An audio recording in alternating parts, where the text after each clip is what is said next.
Welcome to the War in Heaven. I am Austin Hepworth. I'm here along with Michael Hepworth. Today we are going to talk about God's love and how it encompasses both justice and mercy. It's a concept that I'd say has been kicking around in my mind for quite some time, um, meaning for years. As I've looked at life, I've looked at God, and as I listen to people talk, there's many people they talk about God's love, and to me, it's interesting to kind of see how the pendulum swung in society. A long time ago, probably 1800s, early 1900s, maybe even, we talked a lot about the justice and the wrath of God. And people were afraid of God, they were afraid of punishment and different things. Today, I feel we barely talk about that as a society. Christians have really moved to, oh, God just loves us, just accept Him, and it's great, And they've kind of to me, it feels like the notion of God's love has moved to be almost the same as God's mercy, where people just say, yeah, His mercy and love are the same things.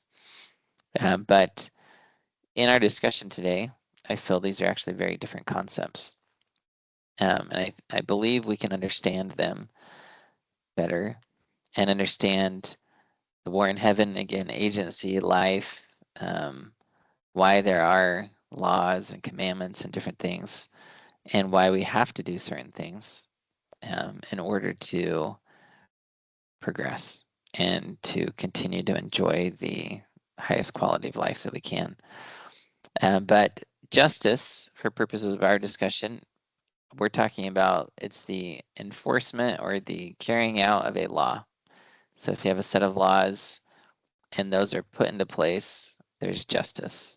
This can be whether someone like God is sitting at a judgment bar administering justice, or if there's laws that are just operative. Gravity, for instance. Justice would be the law of gravity is in effect. If I jump off a cliff, justice says I fall to the ground. And these are pieces that I guess the justice side of things gives order to our existence. It gives order to creation. If you make a law, then there's something to operate from. You've drawn a line and you can build upon that. And so laws are foundational to existence, they're foundational to life. And justice, again, for purposes of our discussion, is the carrying out or the imposition of these laws. It's just there, no matter what. The law is carried into effect. Mercy, on the other hand, is where we ask for the law not to be imposed. When we beg the king for mercy, we're asking him to not impose a penalty for a violation or something that we did that broke a law. And mercy, to me, is not necessarily love. Love's bigger than mercy. Mercy is saying, I'm going to withhold punishment. And to me, mercy is the withholding of the imposition of the law or of punishment. And the two concepts, this is something I believe very strongly. I know Catholics, for example, do not believe that contradictory principles exist in God's realm. But to me, the notion of justice and the notion of mercy sit at a level where, at the exact same level, they do conflict. There's a victim or something saying the law needs to be imposed, and there's a person saying, no, don't impose it on me. You should be kind to me. You shouldn't do this to me. Don't put me in jail because I have 5 kids or whatever it is. And these two principles butt heads, and they conflict with each other. And the only way to reconcile this is to go a level higher. Whenever there's two principles that conflict with each other, I believe it points us to the fact that there's something higher. And the thing that reconciles this is God's love. So if you view maybe a pyramid of things with love at the top, justice and mercy would sit at a level under it. Underneath justice, there's all kinds of things. Underneath mercy, there's all kinds of things. But justice and mercy sit there close to the top. And one example that's often given to illustrate these points is with a creditor. If a person loans money and they give it to someone, say, here's $100,000, you promise to pay me back, and the borrower says, yep, I'm going to pay you back. They sign a contract, the law says they have to pay him back. Well, come the day to pay back the loan, if the borrower doesn't have the money, the creditor has now lost their money. And so they say, well, justice says you need to have your things sold, lose your home, whatever, pay me back because that was my money. You need to give it back. The borrower, on the other hand, is pleading for mercy, saying, whoa, don't impose the law. I've got a wife and kids, don't want to lose the house. Can you give me more time, whatever? And the creditor says, well, that's not fair because this is supposed to come back to me. It didn't. And again, these two sit at odds with each other. And the example that's given is that if a third person comes into the scene and says, hey, creditor, here's your $100,000, so the demands of the law have been fulfilled. And hey, borrower, if I give him the $100,000, will you sign up for working to repay this debt on my terms? Then mercy's been satisfied and justice has been satisfied because of the introduction of a third party or person that's operating at kind of a higher plane. And so for us, when we talk about justice, mercy, and the love of God, we really want to dive into a little bit to talk about how justice is important to creation. God doesn't just change the laws to make things happen and just willy-nilly say, oh, today this is, tomorrow that is. He actually follows the laws. This is one of the great teachings, I believe, of the fact that Jesus Christ, God himself, came down, suffered and atoned for our sins. It was to satisfy the demands of the law. He was paying those debts that were owed, you could say. And with that, he then gained the ability to extend mercy to us because he now had control of what those terms were to repay. And I believe that the love of God is something that perfectly balances justice and mercy in our lives. It doesn't get rid of one. God's not just a being that says, oh, no justice. Because think of raising a child with no justice, no consequences to the child. They stayed up late, didn't do their homework. Oh, I got you. I'll do your homework for you. Oh, you don't have enough money today. I'll give it to you. You're always bailing them out, always doing stuff for them.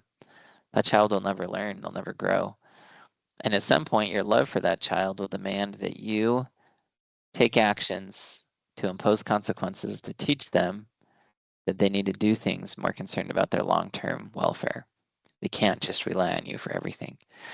But in the same vein, you want to be merciful at times too, because there are times that kids try and they struggle. They don't get everything right. They don't do it all right. And they need some mercy sometimes. But love is, justice is kind of looking long-term at what someone needs and what's good for them. And mercy is more looking short-term, what they need today. But again, those two things can often conflict. And we're often tasked with making that distinction or that call in our life about, well, do I follow the rules I imposed as a parent or do I not? And that comes down to how much we love our child. Do we love them enough to impose justice at times? Do we love them enough to have mercy at times? And we see that modeled in the way that God works. I believe this very strongly. We ask, why is there suffering? Why are there other things that exist, bad things? Well, going back to that question, it's because God doesn't just suspend the law. And there's a scripture in the Book of Mormon that says, and this is talking about kind of the whole creation process, because to create, you have to put rules in place. You have to have some level of order. You know, the atoms in my hand don't just react with the rest of the world around them and become part of it. There's a boundary. There's a force that separates them from the other things. And that force brings the ability to have existence at a minimum level. So the Book of Mormon in Alma 42, verses 22 through 25 say there is a law given and a punishment affixed, because to have a law, there's no law if there's no consequence for breaking it, or nothing that happens if it's broken. And so there is a law given and a punishment affixed. And then in talking about God, he says, but also there's a repentance granted. This is the mercy side, which repentance mercy claimeth. Otherwise justice claimeth a creature and executeth the law, and the law inflicteth the punishment. And then it says, if this were not so, the works of justice would be destroyed and God would cease to be God. I believe very strongly that God would cease to be God because the laws that created our whole existence, that made him the creator, all these different things, would disappear if God started disobeying them. There's consequences for disobeying them. But it says in verse 23, but God ceaseth not to be God. Mercy claimeth the penitent. And mercy cometh because of the atonement. That's the third party, or Christ coming in. And the atonement bringeth to pass the resurrection of the dead. And then it goes on to say that men are brought back into the presence of God to be judged according to their works, according to the law of justice. So we're back here at justice. And it says, for behold, justice exerciseth all his demands, and also mercy claimeth all which is her own. And thus none but the truly penitent are saved. And then it asks, what do you suppose that mercy can rob justice? I say unto you, nay, not one whit. If so, God would cease to be God. And it's certainly, I'd say, a bold doctrine to talk about that God could cease to be God. But this is talking about, again, the very foundation of life itself. Life required law.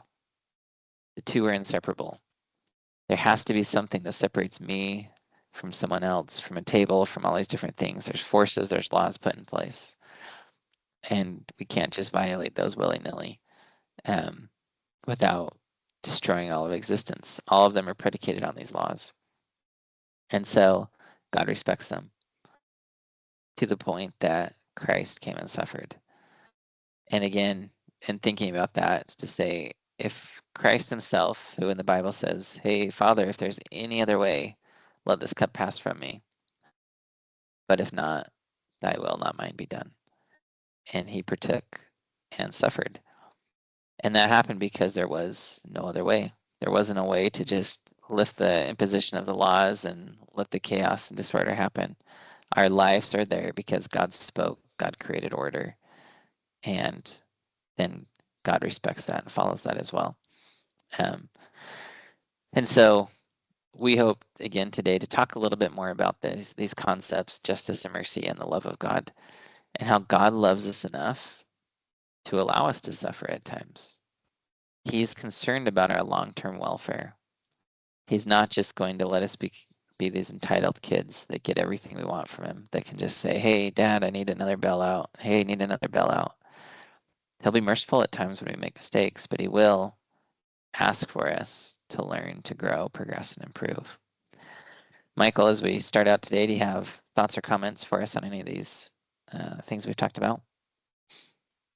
Yeah, your example of the parent-child relationship, I think, is instrumental here because it helps us understand our relationship with God. If you think of if you have a child who hits a baseball through a window of somebody else's house, and we've talked about justice and mercy. Justice is we need to replace that window for that neighbor. We need to try to make it right. If the only thing that happens, though, is that we make it right with the neighbor, then and we've seemingly applied mercy to the child at that point by doing nothing except fixing the problem they created. But there's no love imposed there because I haven't gone to the child to try to help them improve their behavior. So if all of this isn't followed up with, okay, child, what are we going to do so this kind of thing doesn't happen in the future? Or how are we going to learn to be more careful? Is there something where the child may not ever be able to pay for the window in a reasonable amount of time, but maybe they need to work for a certain period of time to understand the importance of being careful while they're playing? Something needs to happen in regards to the child, and it's a matter of love that kind of brings that into place. Love says, I can satisfy justice, I can go to the neighbor, I can fix it. But if I just leave it at that, it's not loving the child, it's indulging the child. And in the full aspect of their life, that's not love, that's not going to set them up for success. That's going to set them up for failure. And so in our interactions with God, God is coming to us in the same way. we're going to make mistakes, and through the atonement, he's going to help those mistakes be made right. And we have to remember that we're talking big picture here. We're not talking just this earth life. We existed before we came to earth. We will live after. And so being made right is a long concept. But through the atonement, all things can be made right. And it's not just a matter of when we make a mistake, the effects of that mistake are made right to another individual. It's also that coming back to us, Christ says, okay, what are we going to do? How are we going to learn? How are we going to grow? And if you think of exercising, you only grow and get stronger through effort, through suffering to some degree. It's that way with everything we do in life. There's work involved. And so to say that God doesn't love because I've had a difficult time, I've had to learn, I've had to struggle, that's usually an indication of love.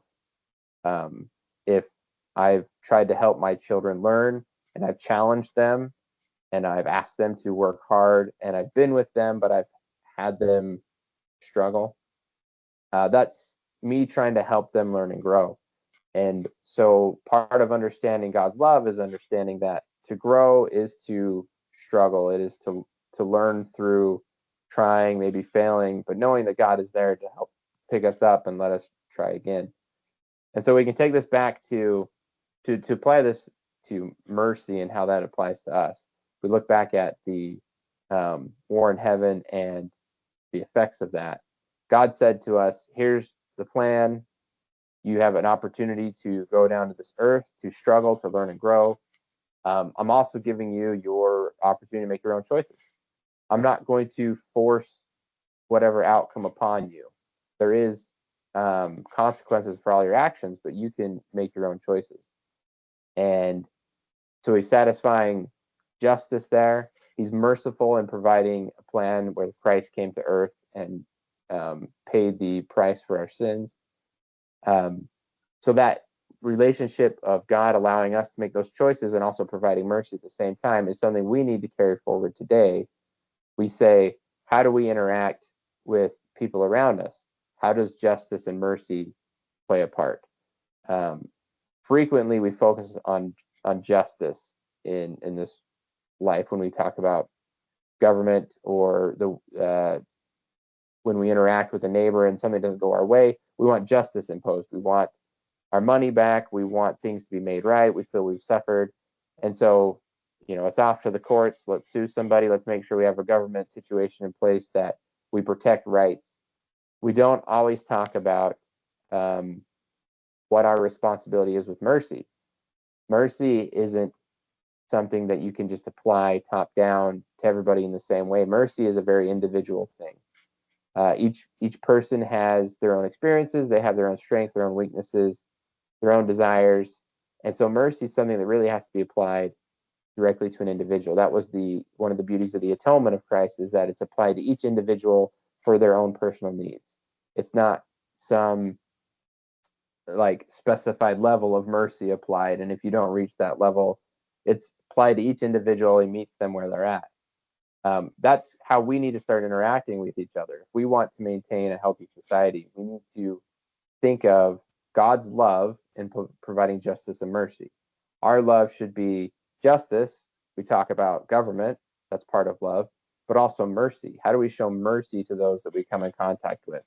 If we're going to be able to replicate God's love here on earth, we have to be able to equally provide justice and mercy to those we come in contact with. We can't expect the justice application, which is government, to provide mercy. That's our responsibility.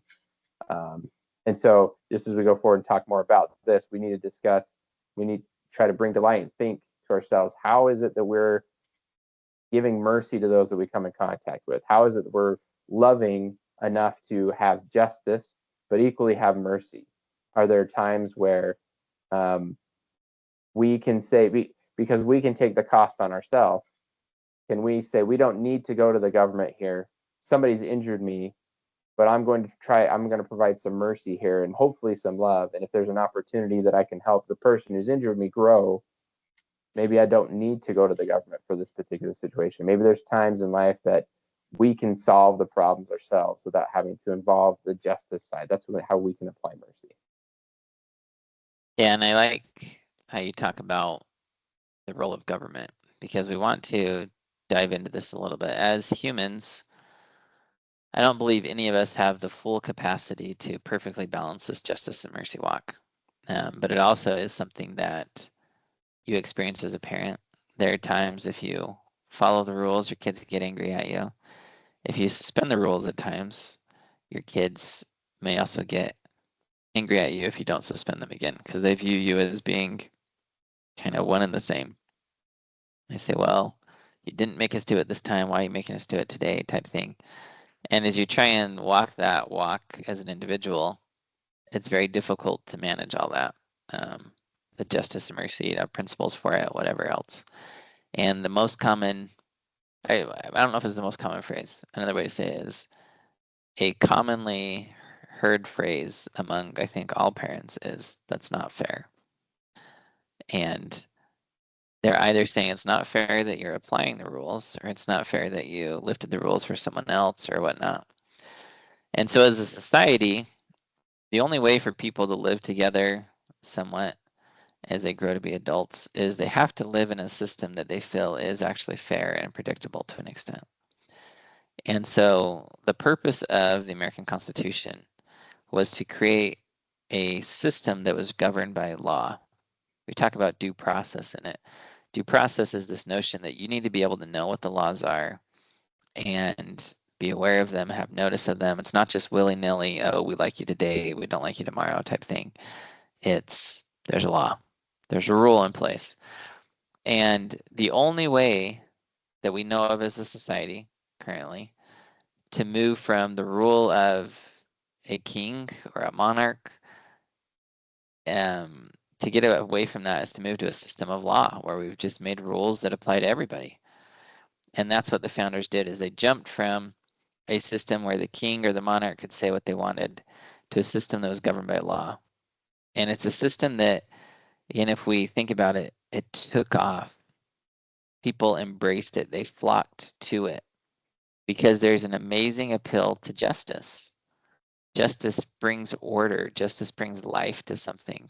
Why is it that America became the greatest nation on earth in such a short amount of time? It's because it had justice, it had law, it had a system that was alive and well. Um, and that's what the law does. God did that with our existence. He created a system. There's gravity, there's these other things that it all works and it gave life. And again, law is inevitably tied to life. And the only way to get out of anarchy, a state of anarchy is a state of constant warfare, death. You're always fighting for things. The only way to pull out of that is to have some justice, to have some laws. And even the kings will impose laws, but they still never reach the highest threshold of life because they're above the law. They're not subject to it. And ultimately, that destroys the life of that community, whether it takes a year, 1,000 years, or whatever it is. The kings all died out. Um, and the American legal system, if we keep it governed by law, if we keep it just and appropriate, then it can continue to give life for many years to come. But it's interesting because justice can be harsh. There are times we look at something and go, ooh, it shouldn't have applied in that situation. This is really difficult. And then we say, oh, it should be merciful. Let's not put that person in jail. They had a mental health issue. But we're ignoring the fact that they shot and killed someone and somebody lost their father or their mother or their brother or their sister. And again, justice serves a purpose. The law serves a purpose. There has to be a consequence attached. And there's a story back from the 1800s, I think late 1830s or so. Um, there was a man named Joseph Smith. He was the mayor of Nauvoo. He was also a judge, head of the Nauvoo Legion. And there was a man named Anthony that had a child that was held as a slave. And Anthony was trying to earn enough money to buy his child's freedom. And so Anthony started selling liquor in violation of the law. and he sold it on the Sabbath, which was also illegal. And so his plea to Joseph was, hey, look, I need the money super urgently because I have this little window to buy the freedom of my child. So, don't make me pay the fine. You're going to take the money away from me, type thing. And Joseph's response was, I am sorry, Anthony, but the law must be observed, and we will have to impose a fine. Joseph knew the importance of still enforcing the law, the justice, even though it seemed ugly in that moment. But he balanced it, I think to your point, Michael, with the next day after that. So Joseph Smith imposes the law, tells him to pay the fine. Joseph then gives him one of his fine horses to allow him to purchase the freedom of his child. And so he was attempting to walk this walk of justice and mercy, but understanding that mercy cannot rob justice. It has to be enforced, or else all of society starts to break down at that point. If you start picking and choosing what laws you follow and which ones you don't, you become a monarch at that point. You become a king, you become a tyrant, and it's not fair. It creates anger in people, frustration, and the selective enforcement of the law will always lead to disrespect for the law, and people will stop following it. And it breaks down societies, it destroys them, it brings chaos and death to a system. And in any system of life, any system where a community exists, where life exists, has to have justice. Absolutely required. You have to follow the rules. If I were to jump off a cliff and I prayed and said, oh, just suspend gravity today for me. Well, if God suspended gravity, it would apply to more than just me. There would be radical impacts, world or universe over, if gravity is just suspended. And these are things where we believe very strongly that when there's a miracle performed, that God's not suspending the application of the law. He's just using another law to accomplish something. So, for example, if I jump off a cliff, then maybe there's some type of safety net that gets put down there. Gravity's still in operation, but the safety net with the proper balance or stretch to it can break my fall and not hurt me. And so miracles, we believe, operate this way, where God knows the laws, he knows the things, and he can help put things into place as necessary. Again, when we need it from a merciful perspective, but we don't always need it. Sometimes we need the pain or the suffering or the heartache of experiencing law and its bounds, because that's part of our life. It's part of what it means to be alive. And Satan, with the war in heaven, he really struggled with the concept of justice. I think he hated the concept of justice. And he didn't want it. He wanted a system of death, a system where you didn't have agency, which meant there was some destruction of the laws. You didn't get to choose. You didn't get these things. You just had one option type thing. But in this realm, everyone's saved, whether you're good or bad, different things. And that was a system of death. And it was a system that people wanted. But today in our American legal system, we push for the law to be not enforced. We say, just ignore it. I ran for Attorney General last year, and I got this question a lot. People would say, if they passed a bad law, you would just ignore it, right? And I said, no. I said, my job is to enforce the law. And I can't pick or choose as the Attorney General what laws should or shouldn't be enforced. We have a system, and we have to uphold and respect that system, because if we don't, if the Attorney General just picks and chooses, or the President just picks and chooses, the whole rule of law starts to break down. It's no longer a rule of law. It's rule of a monarch. It's rule of a person. That is a radically different system for America to operate within. And we need to be very strong about demanding that our leaders follow and uphold the laws. If it's a bad law, we follow the system to change it. We have to follow the rules in place and respect them. We shouldn't be passing executive orders to suspend laws. We shouldn't be passing emergency proclamations to try and get what we want, do different things. And this happened during COVID. This happens at all types of levels. And there's a big push for it right now of just, well, do whatever. And our president recently posted on social media, and I'm paraphrasing, but something like, Look, anyone that's repairing or saving the country isn't breaking the law. And that's just absolutely not true. We have rules, we have laws. They need to be followed, or else all of society will break down. We can't keep a society together without justice, without following the rules. And our government is the system that's supposed to be just. And then we as individuals are supposed to balance that with mercy. If someone did have to pay a fine and it was unfair because their child's a slave or whatever else it is, then we step in and be the merciful ones. And we do those things. And this is where, again, we get to start to try and live like God. We have the government realm to be the lawgiver, that area. We are involved in that process. We contribute to it. We participate. But at the end of the day, we decide, do we take this to the law? Do we not? Can I give this person mercy? Can I forego getting them to pay for my window? Whatever it is that we do. Those are decisions we make based on the circumstances and the people and the hearts of the people, whether it was a mistake, whether they're sorry, all hosts of questions there. But it is up to us to try and balance those. And to maintain a state of liberty, we have to work to balance these through a means of love. We're not imposing justice because we hate people or because we're angry, but we know that life in a community requires justice in order to exist and survive. Michael, do you have any thoughts on that? Yeah, just to go back to the idea of asking the law to also provide mercy robs us of a couple of things. Number one, it robs us the opportunity to show mercy ourselves. We in a time when we're asking the government to do almost everything for us, we're also asking it to show mercy so that we don't have to. I think if we consider that we want the law to deal justice and let the people take care of the mercy, I think it changes how we view laws and how we view the laws that we want to be created.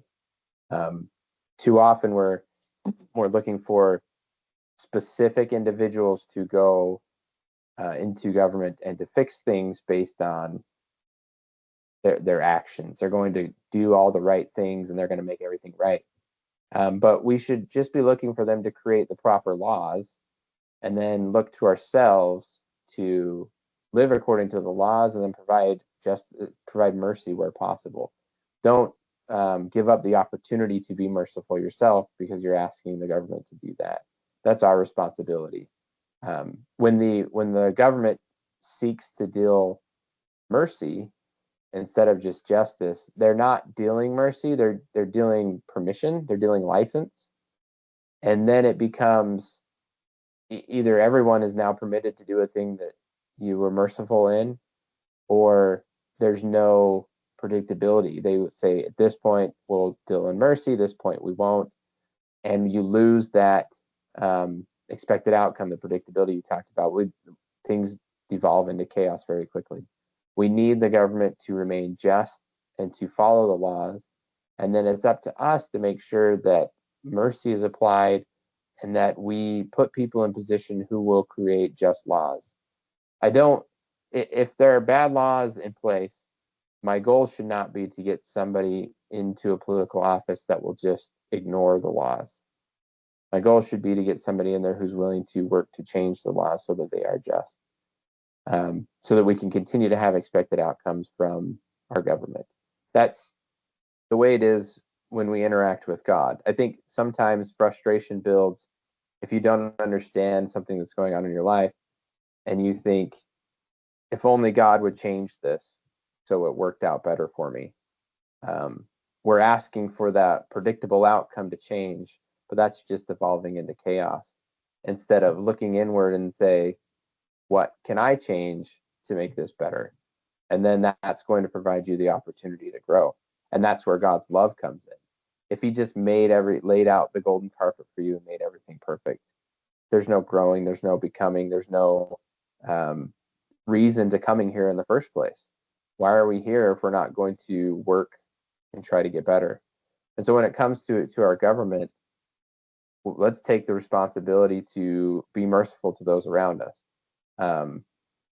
It's too often somebody does something that even just annoys somebody, and they say, well, something should be done. People shouldn't be allowed to say that, to do that, to run over there. And we all just need to look at our own behavior and say, in what ways am I taking liberties at the expense of other people? How can I be more merciful to those who are taking liberties, and ask that of other people as well? Um, it's it's kind of the shopping cart in uh, the the Walmart parking lot thing, where if there's a shopping cart left out in the parking lot and everybody looks at it and everybody gets upset that it's in the way and I would like to park in that spot, but there's a shopping cart there. And so then people complain to Walmart, and then Walmart is supposed to do something about that. And suddenly you're not allowed to have shopping carts anymore.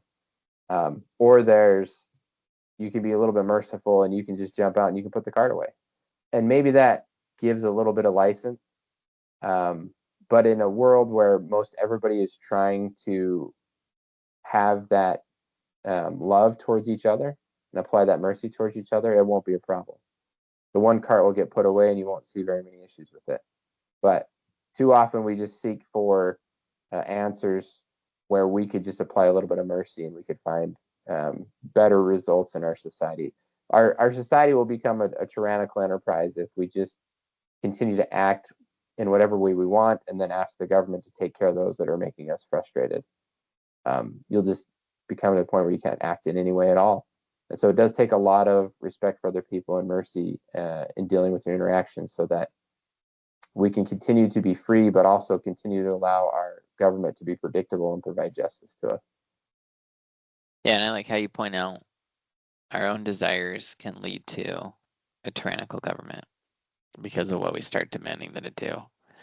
And this is something I think is a very key point. When we misunderstand the government's role, the role of justice, our role, mercy, that type of thing, it leads to places very ugly. And we start to demand more and more. We want to have our cake and eat it too, you could say. But mercy, if applied too broadly, does destroy justice. It destroys life, it destroys order, it destroys the very foundations of a society. And again, if you think back to what was it that brought everyone here to America? Why did they leave their lands and immigrate here and want to be part of America? It's because there was a system. It was based in law. America was ruled by law. And this made it so that you knew if you worked hard and did something, you progressed. You weren't held behind by anybody else. And it was up to you whether you're going to make it or not.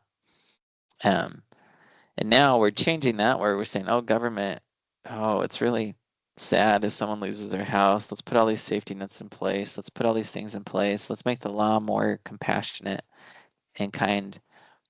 But as we do that, we're taking money from people who were responsible to give it to those that, and maybe it's not that they're irresponsible, but perhaps they didn't plan as much as they should, or they didn't save. We have all these social safety nets now, and it's no surprise that we live with less in savings than many generations before us. We don't even view savings as a necessity in America anymore because the government's going to bail us out. And then you look at America's crippling debt, and we like to blame it on, oh, they're spending a bunch of money on this, that, or the other. But at the end of the day, I say, or is it because we demand that the government pick us up when we fall? That we didn't plan for it, we didn't prepare for it, and we're just asking the government to step in and solve all these problems, take away all the pain, all the suffering. And we're trying to do that, and it's an enormous cost to society. Americans are more in debt, the government's more in debt. We live in the richest country in the world, and we're satiated with debt. Why? Again, because as mercy robs justice more and more, it gets heavier and heavier load to carry. It leads to death of the society. And we need to balance it more like God. There are many people that say, oh, God just accepts me as I am. I just need to accept Jesus, and that's good enough. But Jesus taught us very openly in the Bible. He said, if ye love me, keep my commandments. He became our lawgiver by satisfying the law. He's telling us what we need to do to progress, to become like him, to be part of his discipleship, you could say, those that follow him. He said, keep my commandments. There's order to it. It's not just a do whatever you want except Jesus type world. That creates chaos, creates either anarchy or tyranny, one of the two.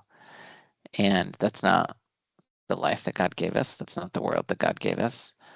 There is order and structure to it. There's the ability to live together. And as we create that system and that society, there's an incredible amount of life. We can have life in our church, in our religion, in our family, in our community, if there's a healthy balance of justice and mercy. And again, we seek for that because we love. We love people. We want them to do well. We want them to experience the merits of their own efforts and things. And America did that for so long. And it operated for so long without carrying debt, with a very limited government, with all types of things. And people stepped in and did their part. But the more and more we demand the government to step in, be merciful, help out everyone that's struggling, and we negate that personal responsibility, it leads, like Michael said, to tyranny. We're giving our responsibility to the government. We're saying, take over everything. You get to pick and choose who the winners and the losers are. If you like me, grant me mercy. If you don't, I guess I don't get mercy today. But that's a horrible society to live in. That's a very bad place to be because it accumulates power in the hands of the rulers. They pick and choose who wins and loses. Do they like you? Do they not? You do what they say. And that's exactly what America was escaping so long ago. And the American legal system was very just for so long. And the more we move into this mercy side as a government, the more it breaks down the rule of law, the more it breaks down our country and its foundational rules. And the more we're going to struggle as a nation until one day we may collapse if we don't change that course. Michael, do you have final thoughts for us as we wrap up today?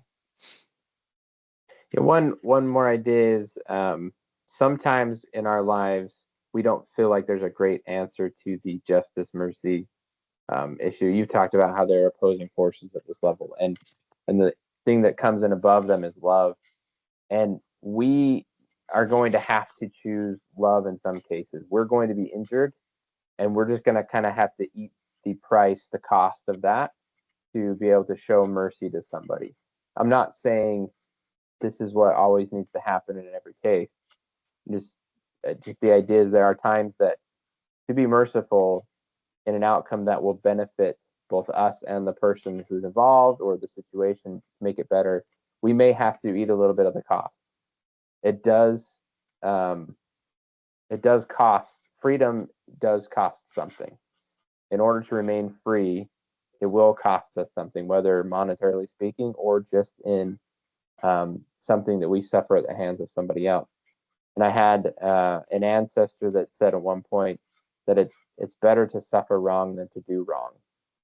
And sometimes in our pursuit of absolute justice and making all hurts against us go away, we end up doing far more damage than we do good.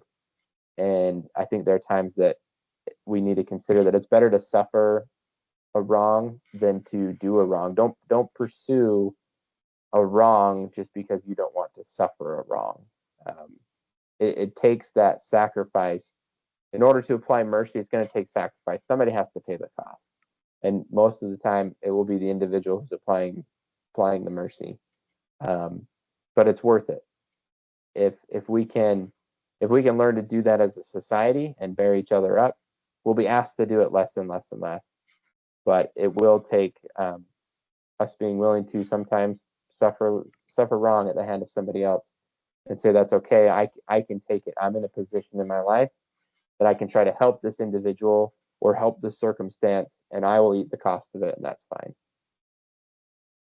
Yeah, and that's a great point. And that's exactly the model I believe that God did is he sacrificed in order to bring about mercy. And if God sacrificed, came down to this earth, left his throne, came down here to this fallen world, and we talk about the condescension of God, and then suffered intensely, It was a huge personal sacrifice. He did that to be able to extend mercy to people, to us.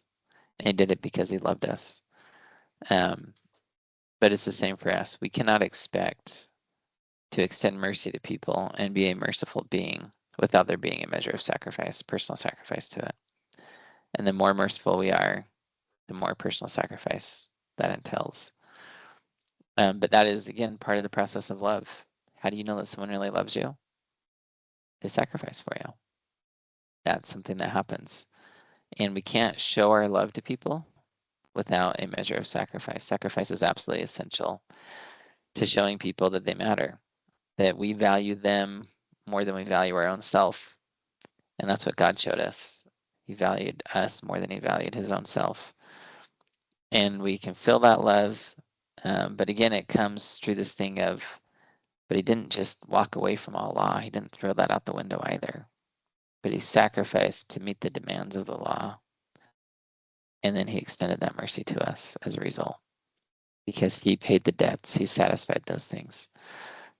But yes, for us, liberty, a land of liberty, a land of peace, all these things, it takes great personal sacrifice.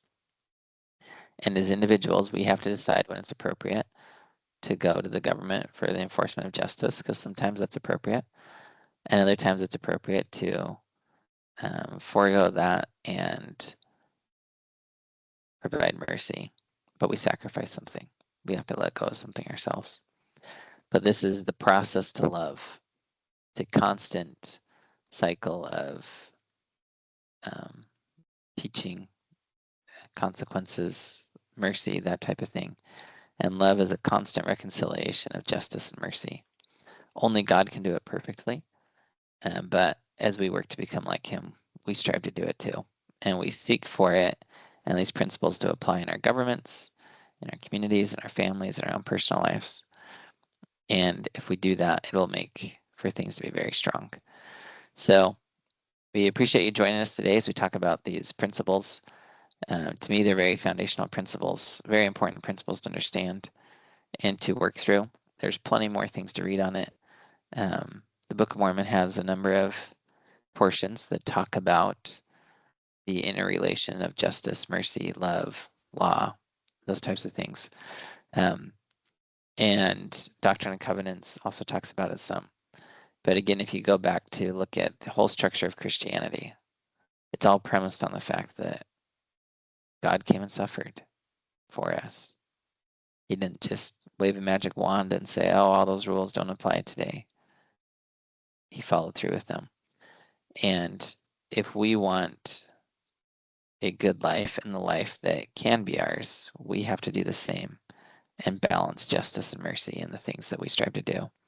And again, America's structure for that was justice is in the government, mercy is in the individual as one of the ways to balance that. So thanks for joining us today. We look forward to talking with you more next week. And we hope you have a great week.